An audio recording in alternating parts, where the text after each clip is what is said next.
What happens when the most powerful man on earth meets the most dangerous man in America? One can destroy entire cities with his bare hands. The other controls politicians, police, and billions of dollars. Do they destroy each other, or do they join forces and turn America into the most terrifying empire in history? Is what if Homelander and Kingpin existed in the same universe, where the most powerful man and the most dangerous businessman live in the same city, where power isn't measured by money and money isn't measured by power? Because in this city, both exist at the highest level imaginable. On one side, there's Homelander, a superhero who can fly, shoot lasers from his eyes, and destroy entire armies without breaking a sweat. To the public, he's a savior, a symbol of hope, the greatest hero in the world. But to the people who truly know him, he's something much more terrifying. A disaster waiting to happen, because Homelander's goal has never really been protecting people. No, his real goal is much simpler. Control. He wants love, he wants worship, he wants every person on earth to look up at him and say, "You're better than us." And honestly, he's not completely wrong, because nobody can physically stop him. Nobody. But across the city, far away from cameras and cheering crowds, sits Wilson Fisk, better known as Kingpin, a man with no superpowers, no laser eyes, no flight, no invulnerability, nothing extraordinary, at least on the surface. Yet somehow, people fear him just as much, because Kingpin controls something even more dangerous than superpowers. Money, politics, the police, the media, the criminal underworld, entire systems move when Fisk decides they should move. Kingpin's goal isn't worship, it's order, his order. He genuinely believes the city belongs to him, and he'll destroy anyone who gets in his way. At first glance, these two men seem surprisingly similar. Both are narcissists. Both crave control, both eliminate enemies without hesitation. Both believe they're the only ones capable of fixing society. But there's one massive difference. Homelander rules through fear. Kingpin rules through strategy. One is a weapon, the other is a chess player. And eventually, the weapon notices the chess player. The moment Homelander discovers New York has someone pulling strings behind the scenes, he becomes curious, very curious, because Homelander hates sharing attention, and Kingpin has influence everywhere. Judges, politicians, business executives, police commissioners, even senators. Everywhere Homelander looks, people seem to answer to Fisk, and that bothers him, because for the first time, Homelander sees a man people obey without superpowers, without fear, without godlike abilities, just influence, and Homelander hates it. Meanwhile, Kingpin begins studying Homelander, not as a hero, not as a celebrity, not even as a threat, but as an asset, a very unstable asset. And the more Fisk learns, the more concerned he becomes. Because Kingpin quickly realizes something terrifying. Homelander doesn't care about laws, he doesn't care about politics, he doesn't care about consequences. If he gets angry enough, entire city blocks disappear.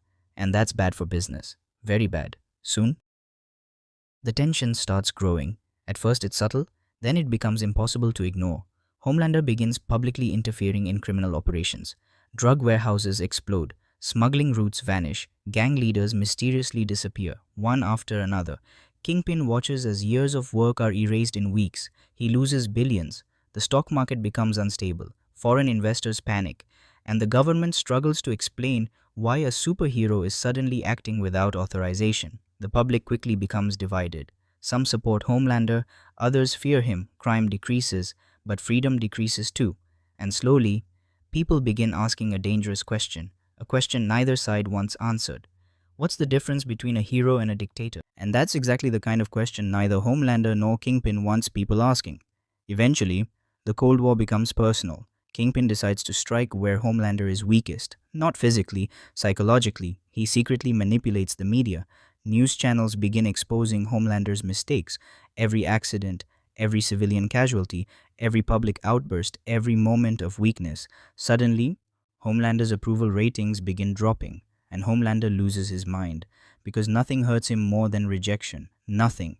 In response, Homelander abandons restraint completely. He starts appearing in government meetings uninvited, threatening senators, intimidating military leaders, demanding loyalty, not asking, demanding. And every time someone challenges him, the threat becomes more obvious, more personal, more dangerous.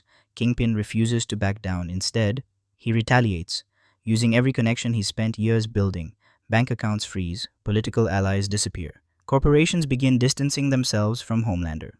One by one, for the first time in years, someone is actually hurting him, Not physically, mentally, emotionally, psychologically, and Homelander hates every second of it. Soon, the conflict spreads far beyond New York, far beyond America.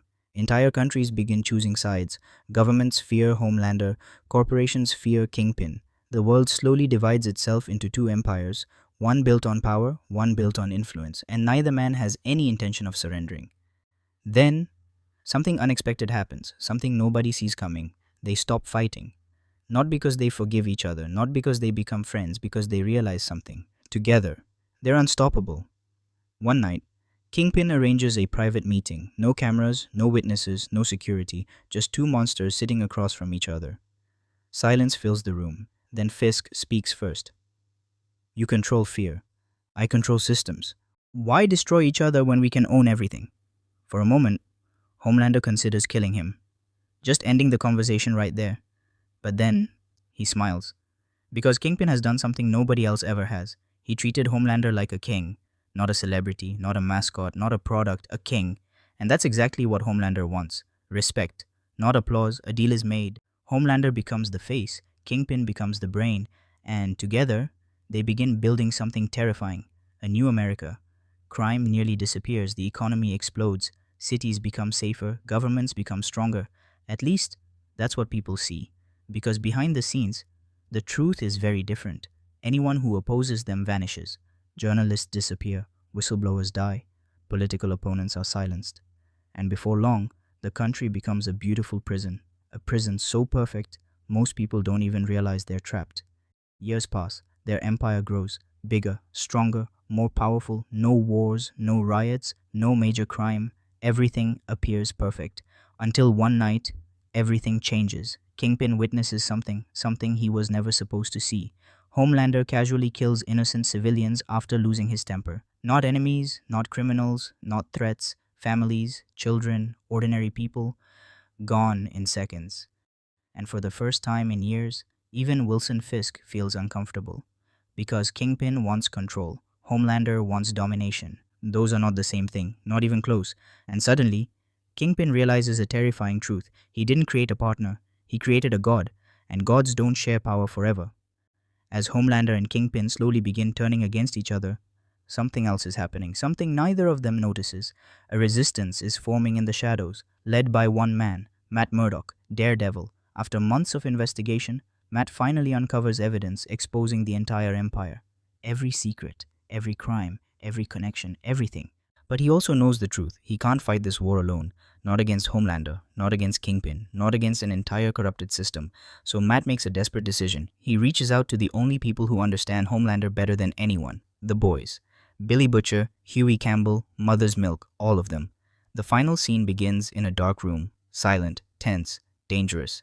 Matt Murdock walks inside. Billy Butcher is already waiting. Matt places a file on the table.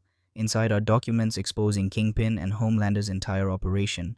Butcher slowly opens the file, reads a few pages, then a smile appears on his face. A very dangerous smile. He looks up and says, "Bloody hell. Looks like we've got ourselves two problems now." And just like that, the war for America is about to begin.